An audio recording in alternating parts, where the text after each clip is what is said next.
Broadcasting from the business capital of the world, this is the Podcast Business News Network. Welcome back to the show. John Riggio joining us today, our architect, our professional tennis player, author, and so much more. Joining us live today, we're going to go back down memory lane. I want to hear some more of his tennis stories because he always has something new, enlightening, and really jaw-dropping to share. So, John, hello. How are you? Hi, Jill. How's everything there? Everything's great, sweetheart, right? I don't know. I feel like the fall's upon us. You're in Jersey, I'm in Long Island, New York. So it's like summer's coming to an end, but I'm doing well. Thank you so much. Yes, the weather is staying warm. That's pretty good. And Yeah. yes, so today, just to continue on some more stories about tennis. When I was younger, I was remembering more and more things just to put together interesting pieces of the story, and I think everyone would like to hear about it. I think usually I talk about my architect profession, but I also like to talk about stories from years ago as a pro tennis player. And there was a number of stories. Today, there's a number of names of players, and one interesting story from years ago that I was talking about a number of times was when I was a junior pro player. I was number one, listed down as number one pro player. And I think one interesting thing about some things about like getting your name out and publicity and all kinds of things like that was there was another pro player that was an excellent player. He was from California. And his last name, I had just remembered, his name was Mueller. Now, there was a story in one of the junior years when I was playing. Uh, I was told to sit aside for this tournament. And I was sort of told that they sort of was hoping um, that I couldn't play. I think it was because of my sponsors or something like that. Mm-hmm. And I think from that, I could sort of get the idea maybe they wanted someone else to win. Someone somewhere was doing this. I wasn't able to play, and it was the US Open in the junior Mm. classification.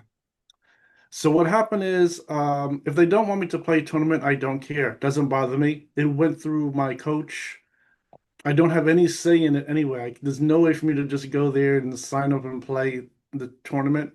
So if there's no big deal, it doesn't bother me. I'll just play some other tournaments. But this other player, Mother, was a good kid. He informed me that also my name was listed as number one all the way in California too. He saw my name on the list. So Wow. he knew that up and coming tournament was coming up with the US Open. He was able to play it. They didn't stop him. He was another top player, and he was all the way from California, was here Wow. in New York at the time. That's where all the tennis is playing over there. Yeah. And from what I was told, he won that tournament. He won the Junior US Open. But there was another player that was getting the publicity that he won the US Open. So what happened is he went to court. He had to go to court and he won the court case. And it was a pretty big court case. I think those type of court cases, unfortunately, there are a number of them I've heard about. These type of disputes happen. And so even though the court said that he won that tournament and it was the US Open, the Ah, he didn't get that much publicity for it. yeah. And that was the interesting story. And I think he was a tennis player. I just was remembering some interesting things. That was an excellent player and played for many years. He played as an adult. I remember one thing, they named a tennis center after him in California too. So he got a lot of nice things. He had some pretty good sponsors that were willing to go after those bad people. So instead of him just stepping aside and saying that someone else won the big tournament there, his sponsors were able to really go to the court, contest it, and win the court case. I don't think it was really written too much in the newspapers at all. I don't remember reading any stories about it. I was just told about it just by playing tennis. And this was one interesting story. So this I think anyone probably watching or listening is probably wondering. I don't know if you've heard him as a tennis player. I forget his first name, and but that is very interesting. And he was always a involved player. Was playing in California, came all the way here to New York, was playing for a long time, and that was always an interesting story. Mm-hmm. And I think one thing about it also was really getting the proof that I was really the number one player, and them seeing it writing, and that's what built up the pressure to have me sit out of that particular tournament. And sitting out of the tournament isn't that bad. I think the U.S. Open in particular is known to be very exclusive, and they don't seem to do it very well. Fortunately, if they don't want someone to play, they could just notify them early. I think that would Mm-hmm. solve the problem. I think I had the experience years later of playing through the 87 US Open, beating some well-known players and right on television. And but they, of course, they didn't want me to advance because they had an own exclusive thing. In fact, that did result in a big court case that I think I had described, and I have it in the book too. In my book, My Own Court, the life story of tennis legend John Riggio. This is the book here. This is the paper book copy, and I wrote about it in here. So it's better to read the book and read all those stories. And Mm-hmm. I think that was is really interesting. Um, of course, the podcasts I eventually get into more details. I remember them and I talk about them. So I think this is one interesting detail about playing tennis that I don't know if anyone knew about was happening, but this was happening. And I think that was happening over in like the year like 1984, I think it was. I don't remember the exact year. And it was the junior US Open where this whole controversy started to take place. And that was really interesting.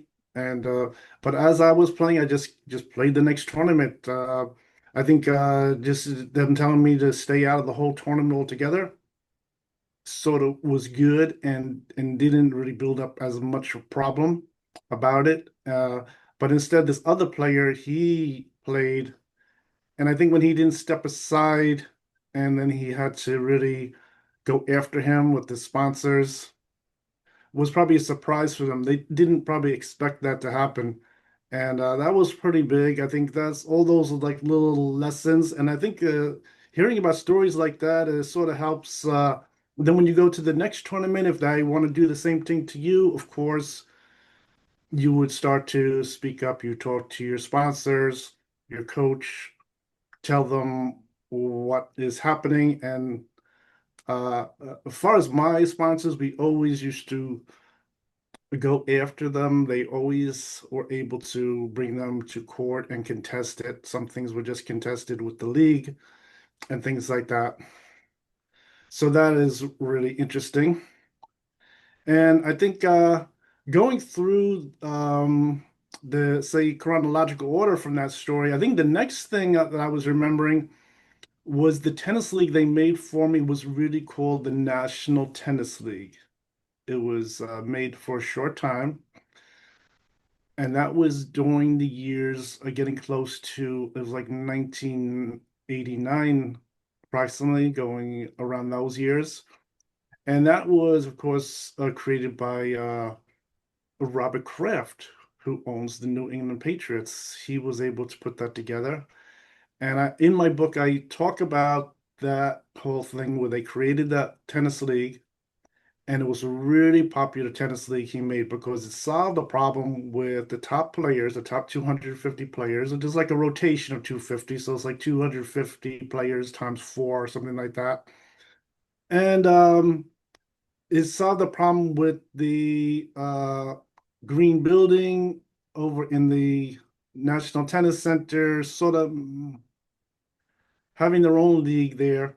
So this was a really excellent idea. It was putting all the best players together. But unfortunately, the ATP, they bought out the league. They bought it over. It was in existence for a short time. It was working very good. In fact, I sort of liked the players. They had really the top players, and my game was able to even move up even more, playing better and better players, playing the very best players they have available. And I think that was really amazing. And that league was taking place over in Manhattan, New York City, at the Sutton East. And of course, that league was played anywhere else that anyone had their own tennis uh, center, or they would arrange the matches at them. And that was going very good. But I just remember just this last week that it was called the National Tennis League. It was in existence legally for a very short time, but it was bought out by the same ATP. They bought it out because they said they didn't want those players to get away. And I thought of something really strange was they didn't want to get them away, like they didn't want to bother them all the time or something, because I think the top players they had the same exact experience, like with this other player, Mueller from California, of giving them a problem. So I think that is one interesting story about that, and I have it in the book explaining that. The name of the league isn't in there. I didn't really remember it at the time. But that is one situation. So I think piecing the first story together with this one is understandable what's happening. That it really started to get to my sponsors, sports overall. I think for Mr. Kraft to create the league also and become very popular with the other players, I think is an indication that all those different things were going on where they sort of wanted someone to win at one tournament, wasn't the highest player, and everyone else would just want to play a fair game. And that's also where the money is too. People playing a fair game, a good, honest game, people want to watch that, and that's what makes all the numbers go up. So that was what was happening with the pro tennis. As far as a player's point of view, I can see that, and I think it's obviously the truth. So I think the next story from there, which is really interesting, is just a couple years later, I'm playing over with my sponsor is Ross Perot, and we're playing in Old Westbury, New York, on Long Island. And there was a whole series of playing. I played against Brad Drewitt, which I had explained before on a couple different uh, podcasts. And just to summarize what happened was Brad Drewitt was originally an excellent player from Australia. Um, and he came over to play at my court, Hmm. and he won one match. Wow. Unfortunately, the match he won ended up getting canceled out because he had too many improprieties that they discovered. And but that led to a series of matches against him, and I won the series. So even though there are improprieties that canceled it, I won the series. And it went down that he was really like my student because I had already taught him some secrets of the game like more than a year earlier. And that was growing on him. He was able to win more matches. He was coming back good. The only interesting story at this point was between him and myself was there was another player. And I have I could share this with you. Let me just share the screen. Sure. And this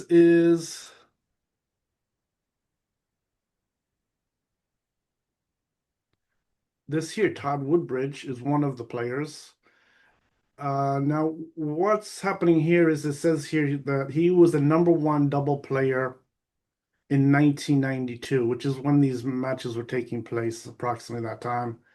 And he's another player from Australia. Mm-hmm. So one thing about this is the Australian team they at that time they used to play at Fresh Meadows, which is just down the not Fresh Meadows, Forest Hills, which is Forest Hills is just down the road in Queens, New York City, in the borough of Queens, in the city of New York City, which is New York, New York. And he was playing pretty good, but from what I was told, he was really staying ahead of the game against Brad Drewitt. So Brad Drewitt, when he came to play me, even though he's playing great, winning a lot of games, he wasn't able to surpass this player. There's another player involved with this called Mark Woodford, Okay. And he was also usually his doubles partner looks like with the tennis playing. But what happened was the player that was ahead of Brad Drewitt over there, I had a perfect record against him. I never lost a Oh, match against him. I always stayed ahead of him playing. So at the time, he told me he was a number one doubles player too. So we got to play another match there. We probably played at least one match at that particular time, and during the tournament they had, I won the match again. So even though he's number one doubles player, obviously I'm the number one contract in singles, number one singles player. So although he's an excellent, great player, I was able to stay ahead of him, so which is really good. And I think Brad DeWitt was really making a big storm that he was coming up, moving ahead, but he couldn't surpass this player either. And that was just a very interesting thing. So this is another player that he played very nice, didn't bother anybody. We played a nice, fair match, and there were no problems, no controversies or anything. And that's interesting thing about this player was one of the names there, but just there was no controversy or anything. So I think that is one interesting thing, and it was good just to note him because he was staying ahead of yeah. Brad Jewett.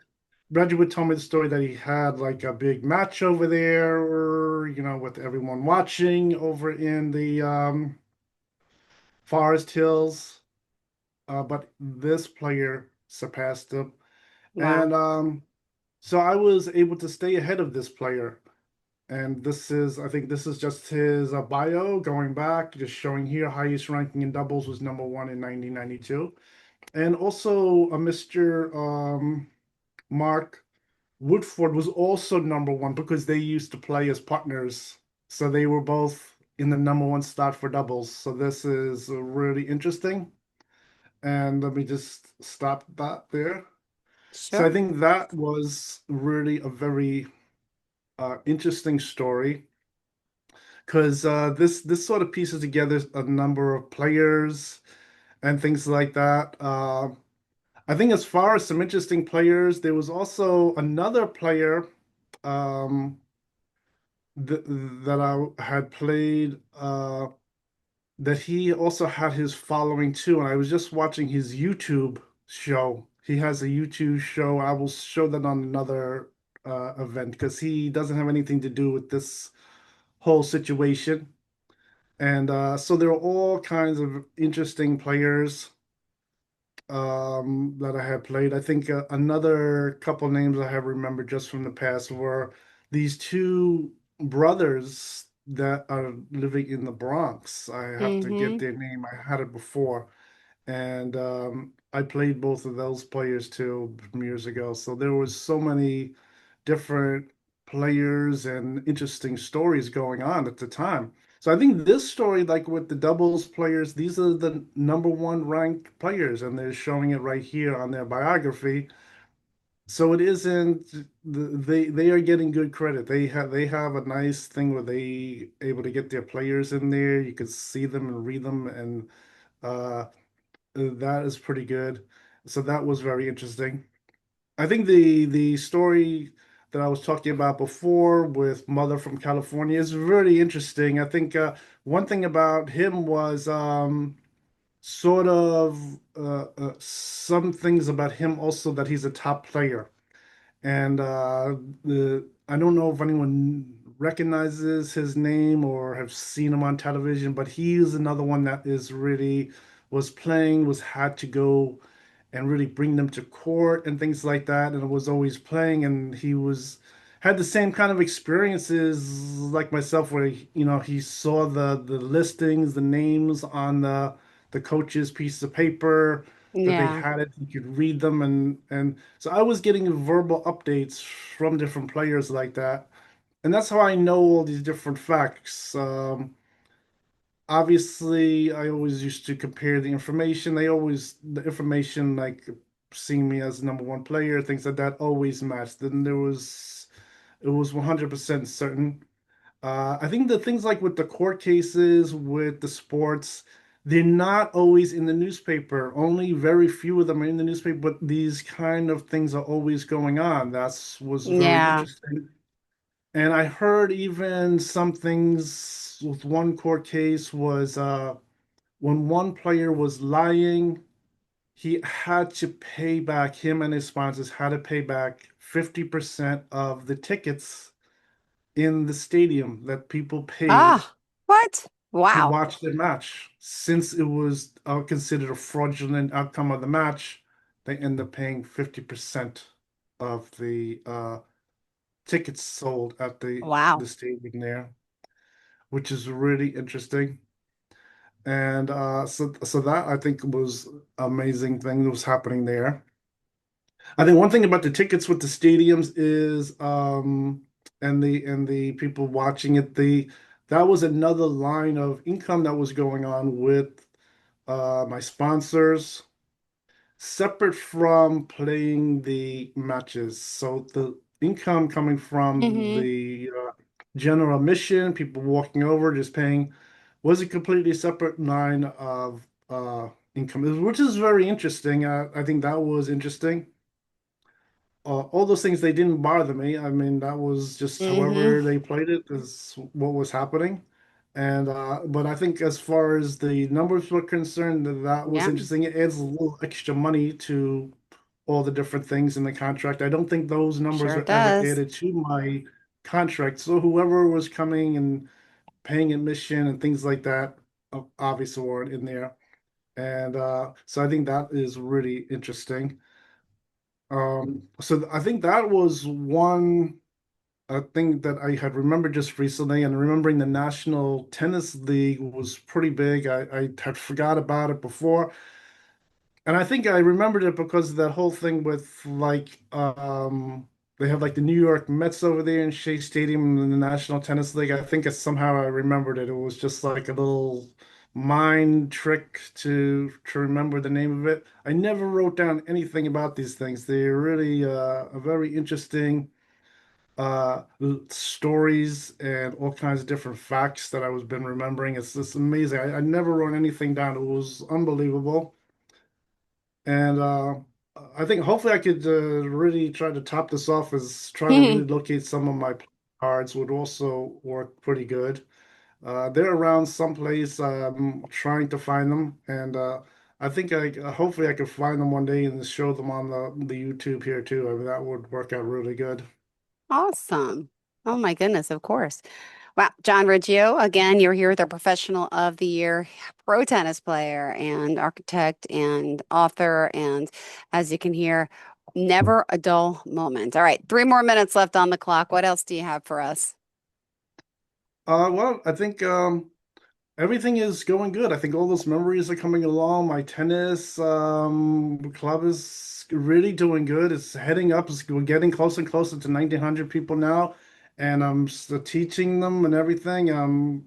Was trying to arrange some league so people can practice their tennis a little more, arranging some people together to play some tennis matches. I had one of them already went ahead where they played the tennis matches, so that was really good. And so I've been getting into things like that. I think that is very nice. And I think going back to Hmm. Japan, getting some pro training again has revived some things about my playing, and I think that's really amazing. I think one thing I had noted on the last show was doing the pro training compared to just regular playing is sort of different. Regular playing, a lot of people that like gentle hitting of the ball, nice, just a nice hitting of the ball. And the pro training is really more to hit the ball harder and harder, more accurate and more accurate. That is really one interesting thing about the pro training sessions. And I think in the video I showed, I could just show a little recap of this in 2 seconds. Sure, Let go me ahead. head over to let me get over here to this here. And this is,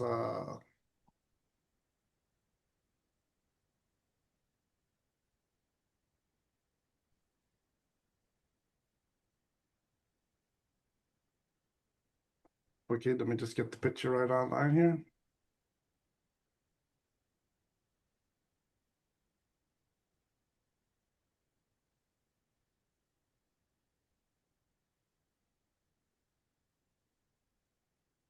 Okay, good. Here we go. All right, so let me just share this. Okay, so I think with this, the only thing is the sound is Volume, on there, yeah. but you can hear me hitting the ball. You could hear me straining, really get hitting, and you could hear Shigeyuki really commenting on my hitting the ball, saying some nice things, and so this, even though it was just a simple hitting session, it's really much higher than usual, and I think this is really something like this is to get me back playing with remembering all the basic fundamentals. I think the all the little knowledge of playing at the pro level is very sort of like very exclusive, or not that many people really know all the different pro shots and how to really play the tennis correctly. So I think all this is like a very nice refresher of playing, and this sort of got my game back playing with the different grips. I went through all kinds of grips and memories from long ago on holding the racket, playing at the net. This was just at the baseline, but I went through in a short time all those different things, Yep, all different drills. So it was pretty good remembering all those different points. as And of always. course, all those different points I could spread to my students on the weekend. They're getting all kinds of different pointers from my playing from pro years, which is really good. So that is you really get a step up from playing just like basic tennis. I was explaining also that you don't have to really play tennis really excellent if you don't want to. You could just play very basic continental tennis. You never have to change your grip. You can Mm-hmm. play like a continental grip anywhere on the court, and as long as you enjoy playing tennis, hitting the ball is most important.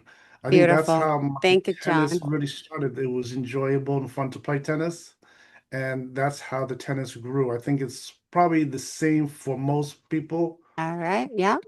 Most people playing tennis, this really has to do with enjoying playing tennis, and it's fun to play, and that it isn't like a burden to get out there and hit the ball around and things like that. So that's most important with Thank you. All right, all John, the tennis we got to pros. go. Sorry, johnriggio.com. Reach out or go on Facebook, John Riggio Pro Tennis. Check him out. Google his name.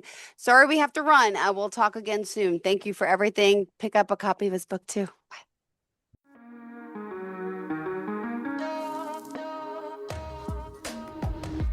Broadcasting from the business capital of the world, this is the Podcast Business News Network.